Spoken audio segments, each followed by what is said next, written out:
O kaya si Madam. Ay, ito. Ay, Madam. Madam. O, Pogi, naligaw ka yata. Oo nga, Madam. Nagpunta ako sa inyo. Ay, nako. Alam ko na may sasabihin mo, no? Hindi ka na makakabayad ng upa, kaya ka nandito. Oo nga, Madam. Ba't nyo alam, Madam? Eh, naku, sinasabi ko na nga ba, oo. Nai-stress na ako, mainit yung ulo ko dumagdag ka pa. Ma'am, nakikusap sana uli ako sa inyo na baka sa susunod na lang uli akong bayad ng upa sa inyo sa apartment niyo. Naku, bakit ba hindi ka na makakabayad? Pangatlong buwan mo na ngayon. Ma'am, wala talaga akong kapera-pera ngayon. Sana natanggal ako sa trabaho ko dun. Wala ka na ba ibang dadahilan? Puro ganyan na lang yung idinadahilan mo?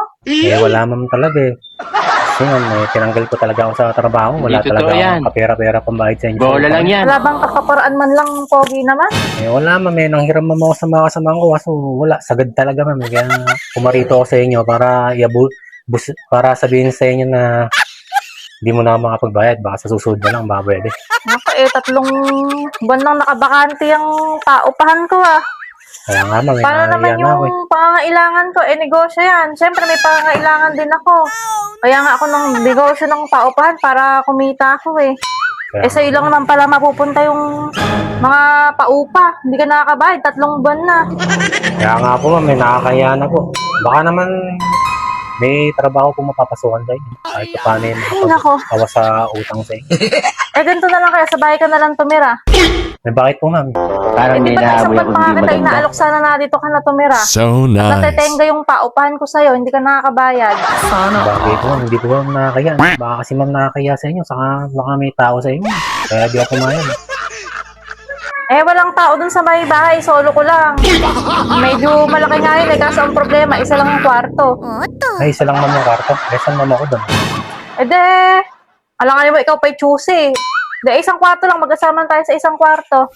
Ano, okay lang ba sa'yo? Nice. Kung ma'am tatanungin kung okay lang po ma'am, di po ma'am nakakaya sa inyo. Mas mahiya ka kung di ka na makakabayad ng 1 buwan.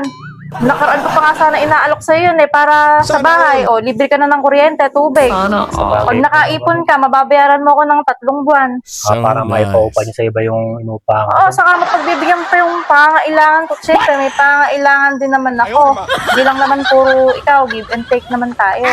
Sige po ma'am, para po okay na po yung usapan. Paano yung gamit mo? Kukunin ko na po ma'am. Oo, ngayon mo na, ngayon ka na lumipat. Sige Pero yung po. gamit, kahit bukas na. Sige ma'am, kukunin ko lang po ma'am Ay, yung hindi na. Oh shit, not good. Tingnan mo muna yung pumasok ka na sa loob. papasok ko sa loob. Oo, tara. No. Pumasok ka na muna nang mabigyan mo na may pangailangan ko. Nakaligo naman na ako Dumiretso ka na sa kwarto Sige po ma'am. Para okay, mabigay ko na po yung kung gusto niyo po ma'am. Nakakaya.